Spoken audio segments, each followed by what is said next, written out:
రామో రాజమణిः సదా విజయతే రామం రమేశం భజే రామేణాభిహతా నిశాచరచమూ రామాయ తస్మై నమః. రామాన్నాస్తి పరాయణం పరతరం రామస్య దాసోస్మ్యహం రామే చిత్తలయః సదా భవతు మే భో రామ మాముద్ధర. ఆదర్శవంతమైన పటిష్టమైన శాంతియుతమైన రాజ్యమును రామరాజ్యముగా పిలవటం పరిపాటి. ప్రజాభిమానాన్ని పొందడానికి ప్రయత్నించే ప్రతి నాయకుడు రామరాజ్యాన్ని గురించి ప్రస్తావించకుండా ఉండలేడు. మహాత్మా గాంధీ భారతదేశంలో రామరాజ్యం రావాలని కలలు కన్నారు. రాజ్యం అంటే ఒకానొక రాజు యొక్క పరిపాలనలో నడిపించబడే వ్యవస్థ. శ్రీరామునికి ముందు శ్రీరాముని తర్వాత కూడా ఎంతోమంది చక్రవర్తులు భూమిని పరిపాలించారు. కానీ వారి రాజ్యాలు వారి పేరు మీద చిరకాలం గుర్తించబడలేదు.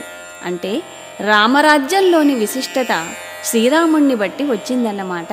రమయతి ఇది రామః, రమింపజేసేవాడు కాబట్టి ఆయనకి రాముడనే పేరు సార్థక నామధేయమైనది. కేవలం ఒక రాజారాముడిగానే కాక ఆయన లోకాభిరాముడిగా జగదభిరామునిగా ప్రసిద్ధికెక్కాడు.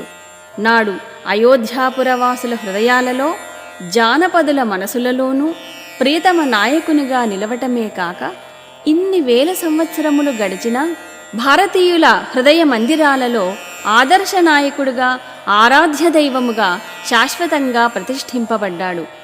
ఏ నాయకుడైనా తాత్కాలికంగా కొంతకాలము సమాజంలోని కొన్ని వర్గాల వారిపై ప్రభావం చూపించగలవచ్చును. చరిత్ర పుటాలలో కొంతకాలము వారి పేరు కనిపించవచ్చును. కానీ కాలగర్భంలో వారితో పాటు వారి చరిత్ర కూడా కనుమరుగైపోతుంది. రామరాజ్యం తర్వాత కొన్ని యుగాలు గడిచాయి. రాజ్యాలు రాజులు మారారు. భౌగోళిక సాంఘిక పరిస్థితులు మారాయి. కానీ నేడు మన దేశంలోనూ విదేశాలలో కూడా రామకథ అనేక రూపాలలో ఇంకా ప్రచారంలో ఉన్నది. ఇన్ని యుగాలుగా అన్ని వర్గాల ప్రజలను ఆకర్షించిన ఆ రాముని వ్యక్తిత్వంలోని ఆకర్షణ ఏమిటి?